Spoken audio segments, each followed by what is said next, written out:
নতুন গ্রহের অদ্ভুত সৌন্দর্য দেখে আমি মুগ্ধ। এখানকার বাতাস যেন এক ধরনের মিষ্টি সুরেলা শব্দ তৈরি করছে।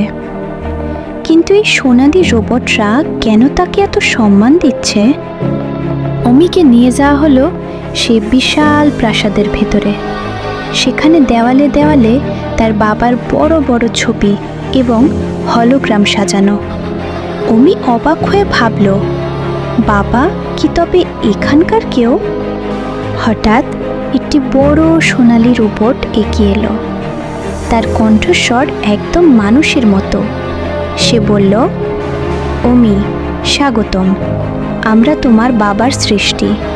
এই গ্রহের তুমি শেষ উত্তরাধিকারী। রোবটটি একটি সুইচ চাপতেই প্রাসাদের মেঝেতে একটি বিশাল 3D ম্যাপ জ্বলে উঠল। দেখা গেল বহু বছর আগে এক ভয়াবহ যুদ্ধে এই জগৎ প্রায় ধ্বংস হয়ে গিয়েছিল। অমির বাবা ছিলেন এই গ্রহের প্রধান বিজ্ঞানী। তিনি অমিকে আর এই নীল দানবটিকে পৃথিবীতে পাঠিয়েছিলেন যাতে এই সোনালি শক্তি ভুল হাতে না পড়ে। কিন্তু শত্রুরা এখন পৃথিবীর পথ চিনে ফেলেছে।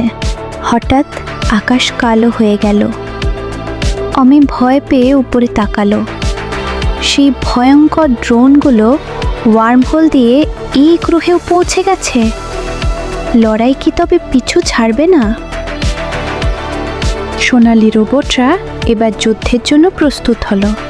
তাদের শরীর থেকে সোনালি লেজার অস্ত্র বেরিয়ে এলো। অমি বুঝতে পারল তাকেও এবার লড়াইয়ে অংশ নিতে হবে। অমি তার লকেটটি আবার হাতে নিল।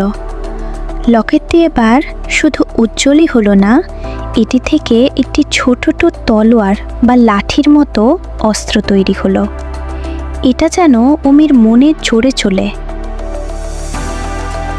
শত্রুপক্ষে প্রধান সেনাপতি এবার সরাসরি নিচে নেমে এলো। একটি বিশাল কালো বর্ম পরা দানব।